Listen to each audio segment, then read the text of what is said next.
Okay, so I'm recording this for posterity. Should be recording. Let's see if it is recording. Okay, looks good. Um, okay, so what we're talking about today is how we can do more types of traffic to and from memory. So let me remind you that in a computer system, let's see if I can draw this here. Okay, so in a computer system, we've got a CPU, and apologies if my writing is not very clean on this, and we've got memory, and they're connected by something called the system bus.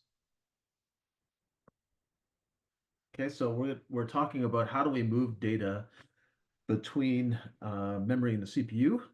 And RISC-V is what's called a load store architecture, which means the CPU can only work on data that's in its registers. In order to do anything interesting with that data, like add things together, the CPU first has to bring the data in.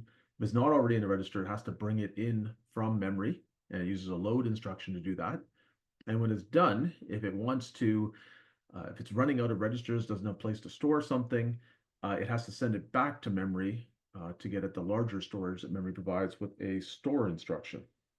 Uh, Most modern processors work like that, where they've decided that this is again trying to keep the number of instructions limited because we've got to fit the all of the encoding, right? Basically everything that we need to say about how an instruction goes in that 32-bit instruction.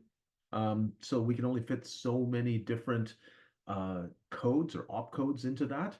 So to try to keep that limited, most modern CPUs are load store architectures. They say all the complicated operations only work on registers, and when you want to get more data, use a load to bring it in and use a store to send it out. Okay, so we saw last day that we could move words, which in RISC-V are defined to be 32 bits between memory and the CPU. And that's a good match to 32-bit data. And there's a lot of 32-bit data in programs. So floating point numbers, the regular float that you've used in C is 32 bits. The regular int that you used in C is 32 bits. So those both fit in what RISC-V calls a word. You'll also have larger data structures. You might have arrays with a whole bunch of numbers in them, for example. You might have structs that you've declared in C or some larger grouping of data, like maybe multiple integers, multiple floating point numbers, etc.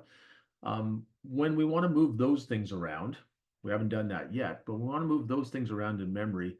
It's more efficient to do it a word at a time because 32 bits is how wide this system bus is. So if we move things a word at a time, it's more efficient. We're essentially using all the bits on the bus. We can do it in fewer transfers. So if we're bringing a single float or a single int into the CPU, we can just do that in one instruction. If we need to move a whole bunch of data into the CPU from, say, a struct that has 8 different numbers in it, well, we'd need multiple load word instructions. But again, for those big structures, load word instructions are going to be pretty efficient because it'll move 32 bits at a time into registers.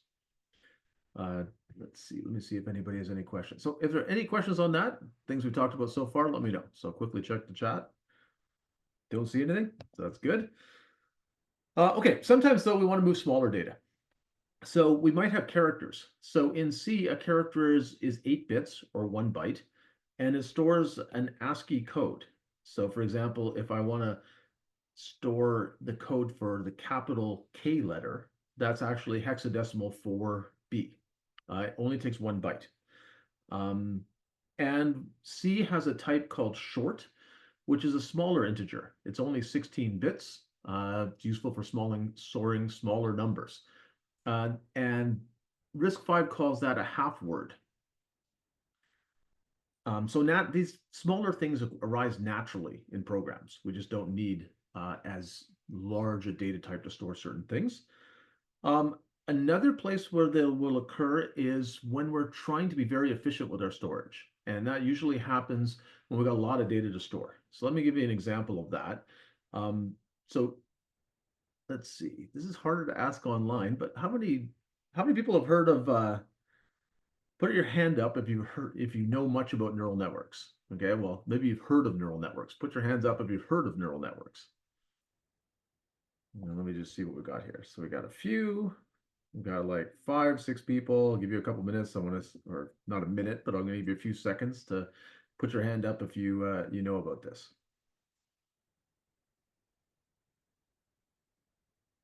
Okay, so we've got a reasonable number of people. We've got like 14 people, but like not everybody. Okay, and I would imagine that most people don't know that much about neural networks yet because you haven't actually formally studied them. This is going to be an incredibly quick overview of what a neural network is. So I've drawn a tiny picture down here. You can see it here. And a neural network basically takes inputs. So let's say these were pixels. Got a whole bunch of pixels over here. Labeled them in1 to in n, and that's an image.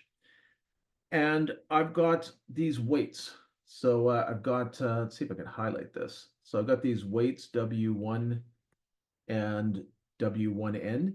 So what I'm showing there is these are weights that are telling me how much does each of those N inputs affect the output of the first neuron. And the first neuron I've drawn here, right there. Okay, so you don't need to know exactly how that works. We basically do a bunch of multiplications of the inputs by the weights and add them all up, and we get a value for that neuron. And we do that for all sorts of neurons. Down here, I've got this blue neuron 2, and it also has N weights. How much does every one of these N inputs affect that neuron? And then there are more neurons. Got this green neuron, and actually it's taking its inputs from other neurons. And if we actually have billions of these neurons, we can actually start getting systems that can do surprising things. Like they can actually tell us whether this image is a cat or a dog. We'll have neurons that fire that have basically high output values for a cat, and other neurons that fire have high output values for a dog. You're going to learn lots more about this in third and fourth year if you want. But what I want to tell you right now is that to make a neural network work well, the number one technique is to make it big. Okay, if you give it a lot of neurons, you give it a lot of these weights, and the weights are just numbers. The neural network gets better and better at, for example, predicting what an image is. So there's a popular neural network called Llama 70B. Okay, this is what's called an open source neural network. So it means you can actually download all these weights, these numbers, which are the heart of the neural network. And there are 70 billion of them. So if we store those as floating point numbers, 32 bits, that would take 280 gigabytes. And you probably do not have 280 gigabytes in your laptop. There was actually one person in the other section who did. So there's somebody with a super beefy laptop. But that generally 280 gigabytes is a lot. It turns out for these neural networks that you don't need these weights to be very big numbers. You can make them work with all of the weights limited to quite small numbers. So we could actually make the numbers only go from 0 to 255, for example, and now we can put them all in a byte. And if we do that, this same 70 billion parameters or weights, instead of taking 280 gigabytes of DRAM to store it, we can store it only in 70 gigabytes. And that's a lot cheaper. So that's a big savings. So big data structures like this are the other reason that we really want to be able to access individual bytes or individual half words. And let's see, chat. I'm going to check periodically to see if there are any questions. Okay, so hopefully that motivates you. Okay, we can't do everything with words. We will do a lot with words, but sometimes we want to be able to get at smaller units of memory. So let's look at how we do that in RISC-V assembly. So I put a little bit of code here. And I'm just going to like draw on this a bit. Okay, so the first thing we need to do is we need to, I'm going to make a little example program here. So I want to load an address into register T3, and I could use LA, load address, or I can use load immediate. They basically do the same thing. So if you actually start looking carefully at the output from CPU later, you look at the disassembly, you'll see that both load immediate and load address are basically the same.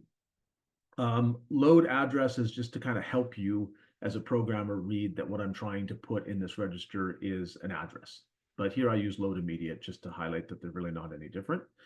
I put address hexadecimal 100 in T3. And down here, I basically put some data in memory so we can do an example. Okay, and that data starts at address 0x100. Okay, so what am I going to do? I'm doing a load word. Uh, uh, Basically, the syntax, remember, says I want to put some data in T2. I want to load it from memory. I want it to go into T2. I Where I'm going to get that data from is the address. Look at the bits that are in T3, interpret them as a memory address, ask memory for the data there. And I'm asking for a word. Okay, so 4 bytes. Um, and if I go down here and look at this memory map, remember we said that this is a little endian architecture, which means that we've got to look at 4 bytes to get this 32-bit value. And the byte at the first memory address, the one that we actually gave to load word. So the memory address that load word is using is 0x100. That's going to be the byte that goes in the low order bits. Okay, so that's going to go at the bottom of the register. And then this next byte is going to be the next 8 bits, and then so on. So what I'm going to have after this instruction executes is basically hexadecimal BBAA8934. Okay, all 4 of these bytes ordered in the register following the little endian convention. Everybody with me so far? I will quickly check the chat to see if there are any questions. No.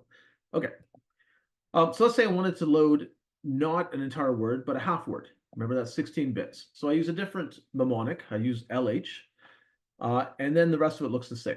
So I'm saying I want to put the data in T2, and I want to get it from memory from the address that T3 points to. Okay, so take the address of 0x100 that's in T3 and go get 2 bytes starting at that address. Now, RISC-V, when you load a half word into a register, it updates all 32 bits, okay, even though I only read 16 bits from memory. So we have to decide what to do with the other 16 bits. So the bottom 2 bytes or 16 bits are going to come from memory.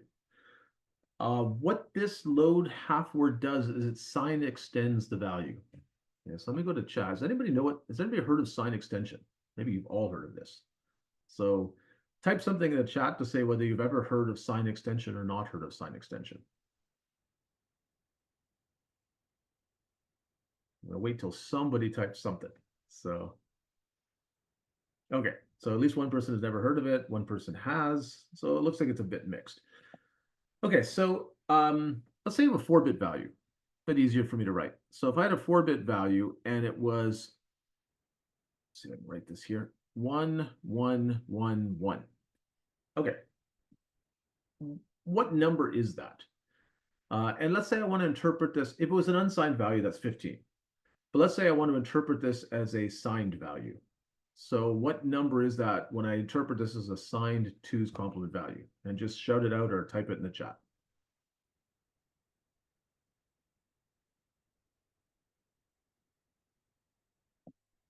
Somebody must know what that is, a 2's complement signed value. Yeah, so that's -1, right? We invert the bits and add 1. So it's -1.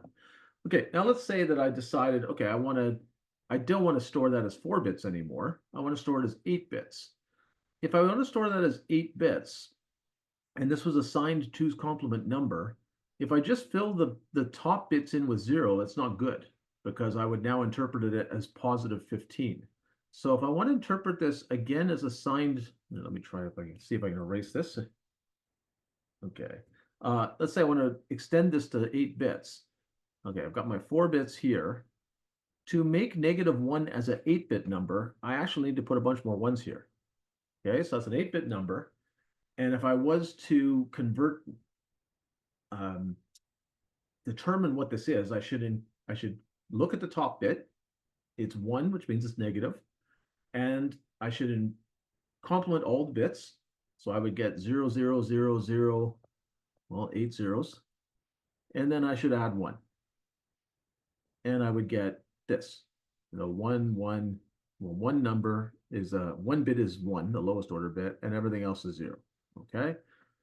So that is basically I've gotten I've done the two's complement so that I can figure out what this is. So this is equal to -1. So you see what I just did there? That's called sign extension. Now, if the original, let me erase this.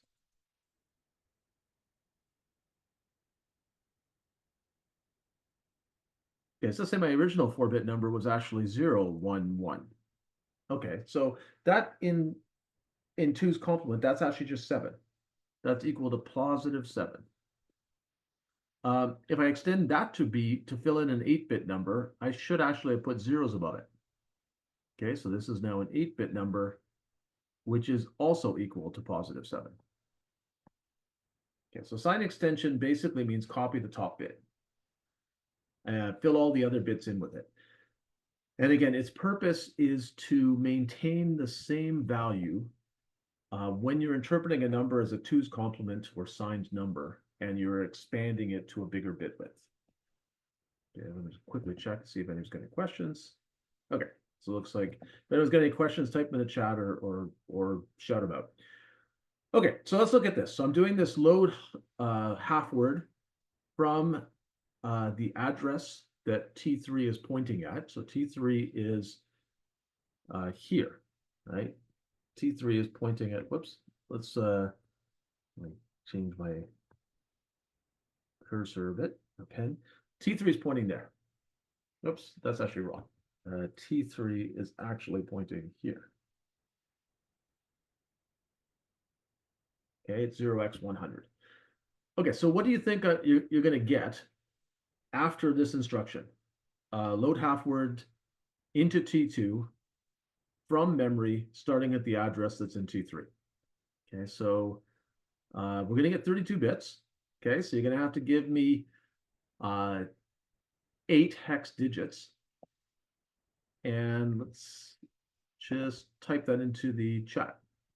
So somebody take a shot at this, or you can unmute and shout it out. Okay, so let's see. So we've got a candidate here. So FFF8934. So that looks good to me. Okay, so we're going to take 2 bytes from memory. And let me get a different color here. Let's say green. Okay, so the 2 bytes we're going to get are these two. It's a little endian architecture, so we're going to take this first number, this hexadecimal 34. That's going to go in the bottom 8 bits, and that's actually what was typed in the chat, so that's good. The next 4 hex digits are going to go in the next 8 bits. Okay, that byte's going to go in the next bits 8 to 15. And then if I look at what is this hex number, the first binary bit in it is a 1. So this is a negative number. To sign extend it, we fill the rest in with 1s, which in hex is F. Okay, so that is exactly right. I'm just scrolling down here so you can see what I have, and it exactly matches what Khalil wrote in the chat. So that's great. Okay, so we also have a load byte instruction. So LB does the same thing, except instead of loading 1 or 2 bytes into the register, it's going to load 1. So let's say we did this load byte, same instruction, but we just changed the load half word to load byte, LB. So it's going to look at, let me try to erase a few of these things. Okay, so it's going to again look at this address. This is the one that we're pointing at. But it's only going to bring that one number in, and it's going to put it in the bottom 8 bits of T2, and it's going to sign extend it. But this number, if we convert that hex into binary, it actually starts with a 0. So the sign extension is going to put all zeros in, because basically this was a positive 8-bit number. By sign extending with zeros, we keep it a positive 32-bit number. Does that make sense? Let's see. I'm going to pause for a second, see if there are any questions. Oh, okay. So could I repeat how I got the FFF? So on T3, the way I got the FFF is hopefully you understand these bottom 2 bytes. Those were just loaded in using little endian notation. So 34 is at the starting byte. It goes in the bottom 8 bits. 8, 9 is at the next byte. It goes in the upper, the next 8 bits. And I have to write this out in binary if you want to see how I'm assigning extending it. So in binary, 8, 9 is, hex is easy to convert to binary because we can convert it one hex digit at a time. So 8 is 1, 0, 0. 9 is 1, 0, 0, 1. I look at this top bit. That top bit's a 1. So I have to sign extend by copying it to all of these bits, okay, which is 1, 1, 1, 1, etc. But 4 ones in hexadecimal is 0xf. Okay.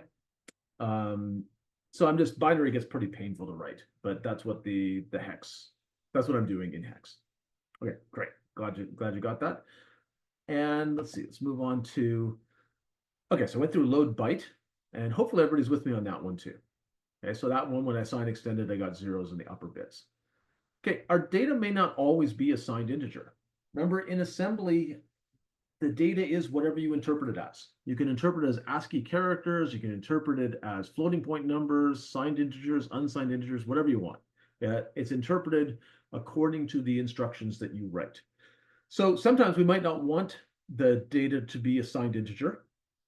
And in that case, we don't want to sign extended. We'd like to just fill the top bits in with zeros, because if a number is unsigned, that's what we should do, right? So remember, I had my little example of a 4-bit number that I'm extending to 8 bits. So let's say it was 1, 1, 1, 1, but I want to interpret as unsigned. Well, then that's 15. And if I extended it to 8 bits, I should just put zeros in front, right? That's also 15. Now we're doing this not from 4 bits to 8 bits, but from 16 bits to 32 and 8 bits to 32. So if I go back to my example here, I'm going to erase that. If we take our load half word, there's another version called load half word unsigned.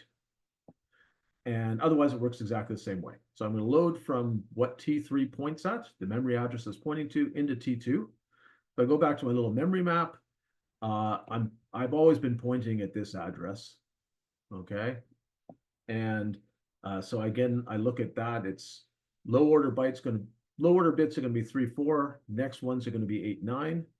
So that's what I put into the bottom part of T2. That's the half word that is read from memory in little endian notation.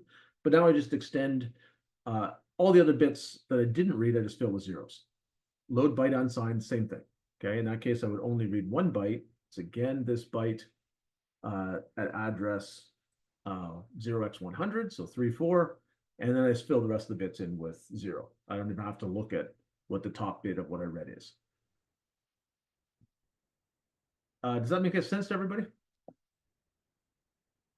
Okay, I'm going to take silence as yes in that case. Okay, so we can also store less than 32 bits. So here's my memory map. And I think that's exactly the same. Yeah, it's the same memory map I had before. I'm just reproducing it here for convenience. Let's see how we can store smaller amounts of data. So I'm putting a new number in T2. Okay, so I'm using load immediate. I'm just putting this 32-bit hexadecimal number into T2. The reason I'm doing that is so when I start writing it out to memory, you can tell that I changed something. If I write this, okay, so that means store half word. And remember, it's basically saying take the number that's in T2 and store it in memory, starting at the memory address that T3 points us at. So we're going to take whatever's in T3, interpret as an address, and say, go to tell memory, store this half word, these 2 bytes, starting at that address. Okay, so that's going to update 2 bytes, right? It's going to be actually these 2 bytes. And it's going to update them based on what's in T2. Now, this instruction, so why don't you just on a piece of paper, I'm going to ask somebody to tell me what the memory map is. Write down what you think has happened to memory. Then I'm going to add -1 to T2 and store that back in T2. So that's my add immediate instruction. Remember, RISC-V doesn't have a subtract immediate instruction. The reason it doesn't have a subtract immediate instruction is it doesn't need one. You can just use add immediate with a negative number. And again, a principle of designing a processor instruction set is don't make instructions you don't need, right? So add immediate is perfectly fine for doing subtract immediate as well. So they only built add immediate, and that's to simplify the hardware, and it's to save our precious instruction bits. Okay, so after I run this instruction, T2 is going to become, one less.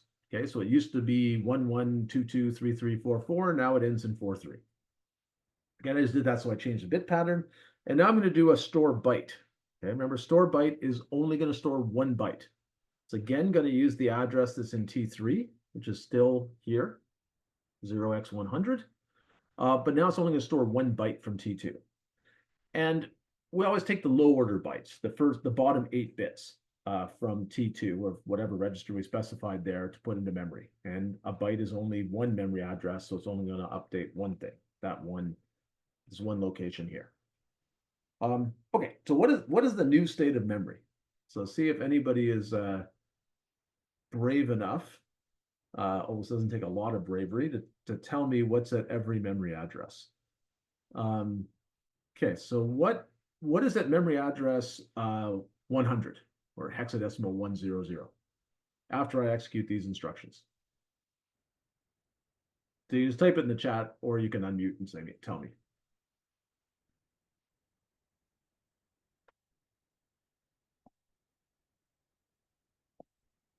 Yeah, so my first question is 0x100. We're using this notation. 0x100 equals. So basically, what is at that memory location after I've executed this? So there's only a couple things that are going to change memory, the SH and the SB. So you just got to work out, did I change that? And if I did, what was the last thing to change it? Okay, so let's see. So Khalil says 0x43. I actually have to go look at this. Yeah, so that's actually exactly right. And maybe I'll ask you the next question too. What's going to be at 0x101? So let's use this notation again. What is at that memory location? What are the contents of that? 0x33. Okay, so I've got, and what about the rest? So the rest aren't going to be changed. Okay, so I'll just tell you that because I'm only storing half words and bytes. The first instruction is going to store 2 bytes. Okay, so and it stores them, they're coming from the bottom of T2. So I should be looking at this part. Okay, and it's going to take the lowest order bits and it's going to store them first because that's little endian. So these go at the lowest address. So this is going to be 0x44 at that address and 0x33 at the next address. And the rest of this did not get stored. Okay, it doesn't get changed, but I'm only storing a half word, so only 16 bits go out. Then I changed T2 to a different number here, and I stored that byte here, again at 0x100, and I've changed it, so this has been overwritten to 0x43. Okay, and that exactly matches what Khalil said. So that's perfectly correct. These other two will be unchanged. So they're still 0xAA, 0xBB. Okay, and hopefully everybody's with me. So yeah, so that is my new state of memory. Notice that for loads, let me go back up here. We had we had 2 kinds of byte loads and 2 kinds of half word loads, signed and unsigned for both cases. That does not exist for store. Okay, we just have a store byte and we have a store half word. We don't have a store byte unsigned. We don't have a store half word unsigned. There's a perfectly good reason for this. But this is like a good test of, do you understand how this all works? Like, why is that? Why don't we have a store byte unsigned or a store half word unsigned? So feel free to unmute yourself or just type in the chat, whatever you feel more comfortable with. But does anybody have an idea? Like, why do we not need those? And we don't need them. So what's different between loads and stores? We needed the unsigned and signed versions for loads, but we don't need them for stores.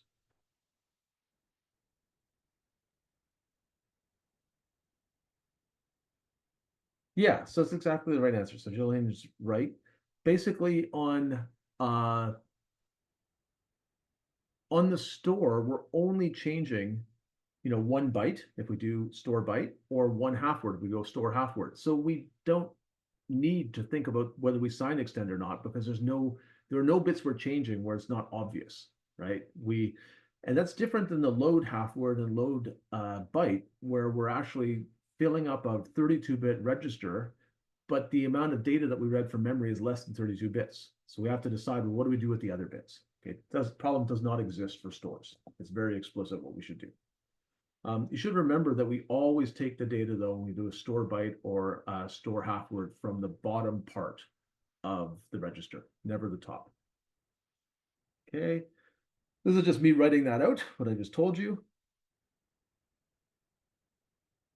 Okay, maybe I'll pause for a second here, see if there are any questions.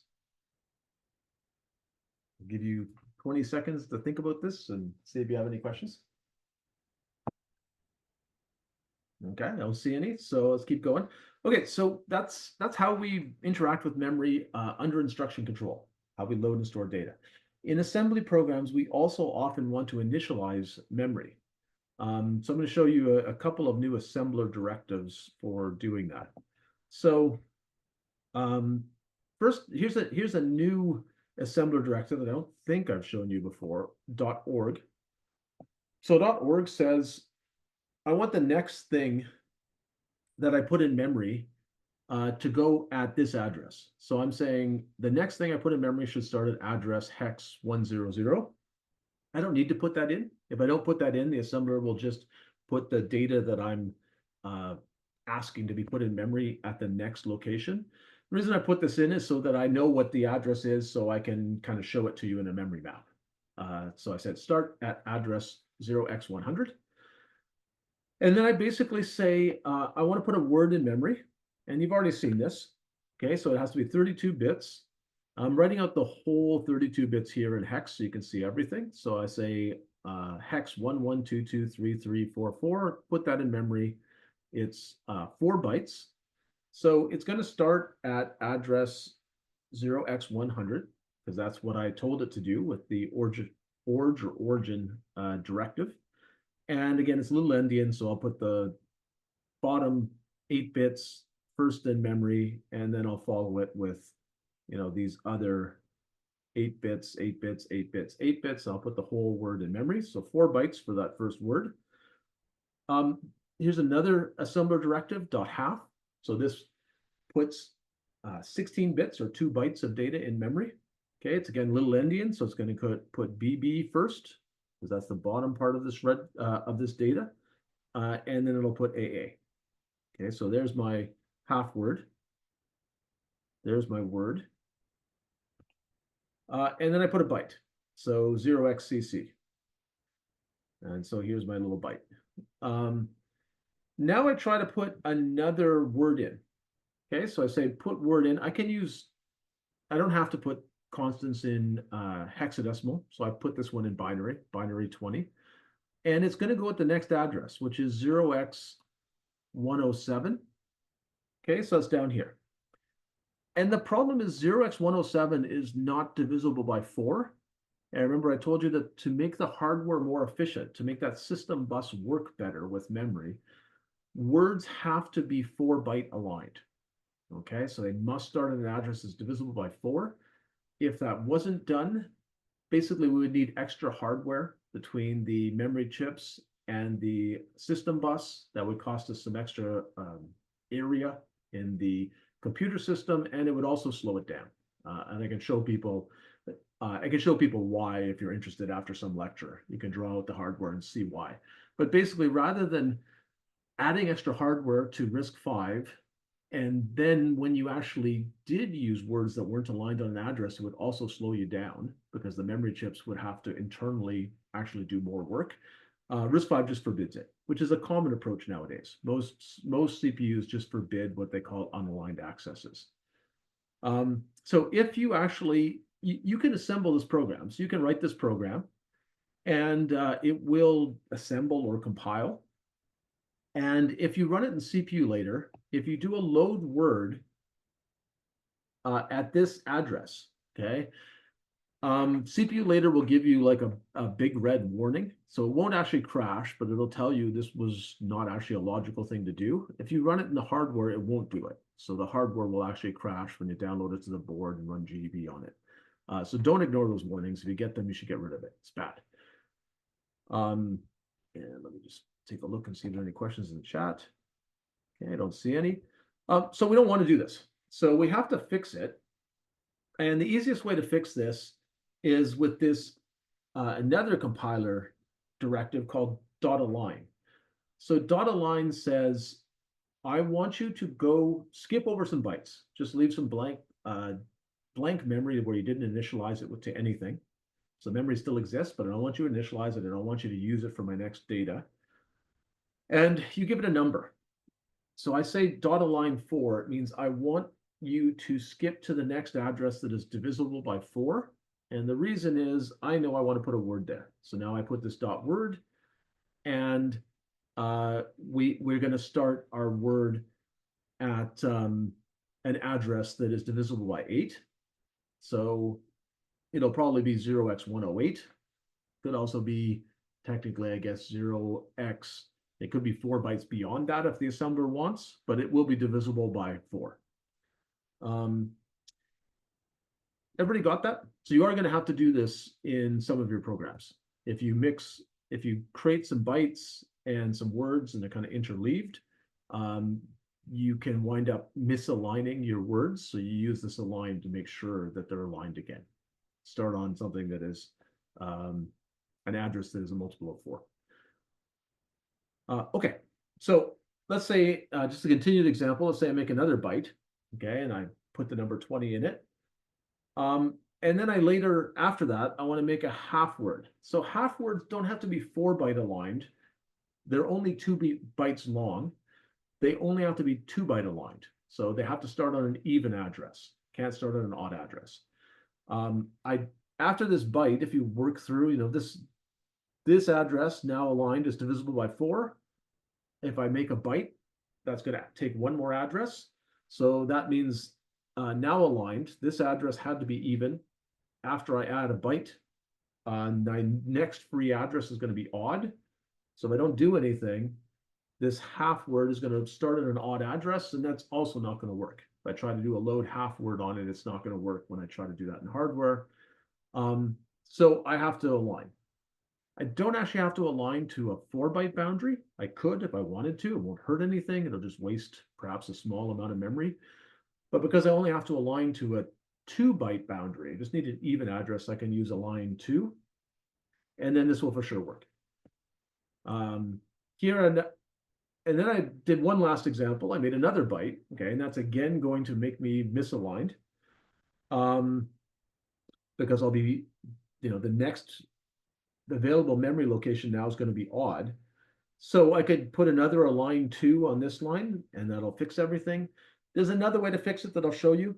You can also use the .skip compiler or assembler directive, which says skip over some number of bytes. Here I say skip over 1 byte. So don't use the next address.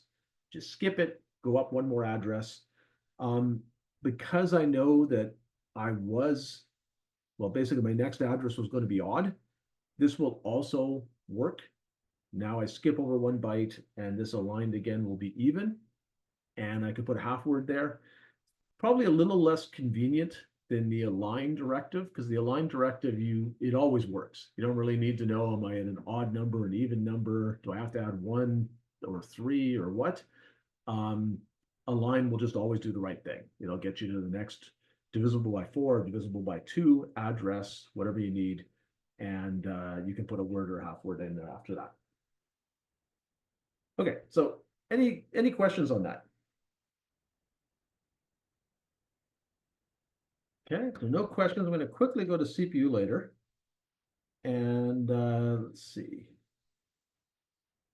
Let me do a quick demo here. So what I've done here is, let me see if I can shrink some of this stuff down to make it a bit easier to see. So move the IO modeling off to the side, make this window a bit smaller. Okay, so I've just written a program here. It doesn't do anything very useful. It's just a bunch of loads and stores to show how this works. And maybe I'll just compile and load this. And let me make sure I haven't broken it. Yeah, so at the very bottom here, the compile succeeded. Okay, so that's good. And I've gone to the disassembly window. And let's see what it's done. Okay, so the very first line here is load address, my word. My word is a label. So load the address at which I put this word. I put this .org origin. So I said I want this this data to start at memory address 100. So that's just so it's kind of I know where I put it. I don't really need that, but it makes it lines up with what I just showed you in the lecture notes. Okay, and I want to put a 4-byte word there. And I'm loading the address of that my word into T3, and then I load whatever T3 points to. So what's that address 0x100 into T2. Okay, so let's go just look at the disassembly for this. And well, maybe I'll just go through this quickly. So then I do a whole bunch of load words, load half words, etc. I think I'll just show you those one at a time to see what they do. To show you what happens as just basically be able to walk through these. And I posted this on the course website in case you want to go through and just play with this yourself. Okay, so let's go to this assembly view. And I'm going to well, maybe the very first thing I should do is go look at memory. Okay, so my program starts around address, well, starts at address 00. So that's where my program is, but I actually said put the, basically put the data, I wanted to start at 100. So here's that first word. It was 11223344. Let's see what else I said to put in there. Then I said put in a half word, AABB, so I should see that. Okay, so, and I see AABB. Notice that it's like going into these bytes, right? I'm showing 4 bytes at a time. So maybe that gets a little confusing when I'm putting half words in and full words in. If you find that confusing, I can say put one byte per row. So that's what I did over here in the settings. And let me go down to where my memory starts again. So I got to go to 100. And let's see. Actually, I don't want memory words per row. Let's see. I want to go, sorry, let me change that. I'm going to do 4 memory words per row, but I want only 4 bytes at it. I want to show individual bytes. And maybe I'll show 1 memory word per row. So if I want to, I can look at the memory this way. Here's my first word. Here's my second word, but I want to interpret that as a half word. I stuck AABB in there. Okay, and now I see my AABB. And it should be in little endian. So I should see the BB was the low order bits. And I see those first because that's the lowest address. Okay, so, and then I put a byte CC. So I should see CC, I do. And then I put in this misaligned word. So I've got a word that actually starts on an odd address and wraps around across these 4. And then I said I want to align the data. Let's see. So I align the data and then I put a 5000, which is hexadecimal 1388. So I actually see the 1388 here. It skipped over some data. Okay, so it actually skipped over like 5 bytes in this case to get back to a spot where it was aligned. So basically I can see the memory view. I guess that's the whole thing I was trying to show you there. And somehow managed to move that. Let's put that back. Okay, so let's just step through this a bit. Okay, so I'm getting my address loaded. It's loaded. And I want to load from that memory address 100 into T2. Okay, so T2 did load the right value. Whoops. Okay, let's see if I can put these back in a more logical view. Okay, that's better.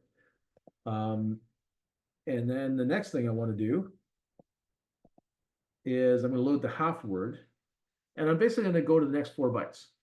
Okay, so I'm going to go 4 bytes past where I was before and load that half word. So let's look what T2 is now. So T2 is AABB, and I loaded the half word as a signed number. A has a leading 1, so I put FFs in the top. It's been sign extended. Okay, go back here. Let's do a load byte. Okay, my load byte, see what I would put in memory. It says CC. That's also got like a leading 1. So it should sign extend, have a whole bunch of this BB at the bottom and a bunch of Fs to sign extend. If I do an unsigned load of that same number, you see that now all my top bits are 0, bottom bit is B. Okay, the next line I'm gonna load up that misaligned address into T3. Okay, and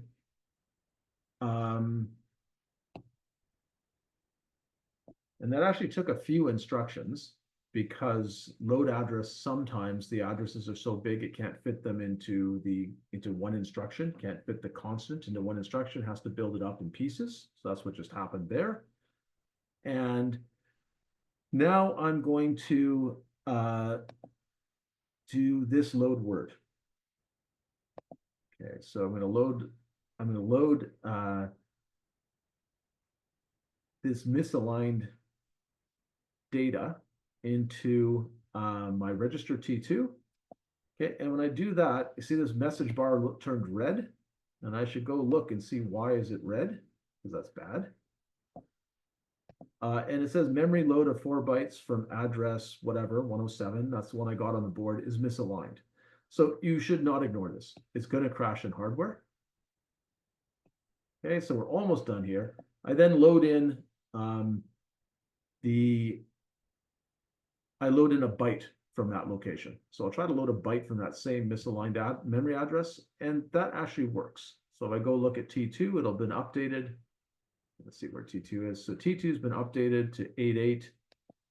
And that actually is the bottom byte of that word that I stuck in memory. And so that worked, and it actually didn't give a warning. So hopefully that all, I know it's kind of, you're watching a long day, you're watching a long demo, but hopefully this inspires you to play around with this and look at the memory view. The memory view is going to be your friend in some of the later labs. Let's see, and there's a question for the align to example, is the dot byte instruction after the dot half 300? Okay, let me see that. I think I have to go back to my notes to see that one. The byte instruction after the dot half. Okay, let me go back and look at that. And see if I know where I put this. Okay.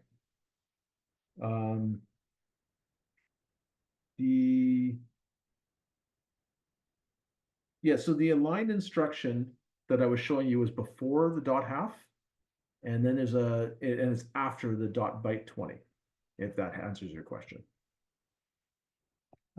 So the align instruction is before the dot half 300. You have to get the address in the right spot first, and then you create the dot half.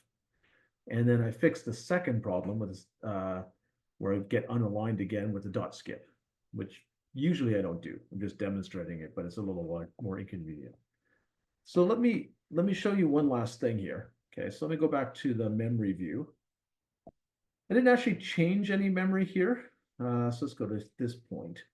I'm going to put this back from showing bytes. I'm going to go back to showing words. And I'm going to show 4 words per row again. I find that a little easier. Okay, so this was, if I go back to the editor, I put this number 11223344 in memory. It is put in memory before my program ever starts. Okay, so the assembler creates all of the instructions and it stores them on disk, and it takes all the data you're initializing and it stores them on disk. And when you go to run your program, the first thing that happens is something called a loader puts all of that in memory. Okay, so let's say I change this. I can actually just, in CPU later and GDB, I can just change this. So I can make this 00112233. maybe AA. Okay, make it look different. Okay, so I just changed that number. I can say restart. So restart actually just changes the program counter back to 0. Your program will begin again. It will not change your data back.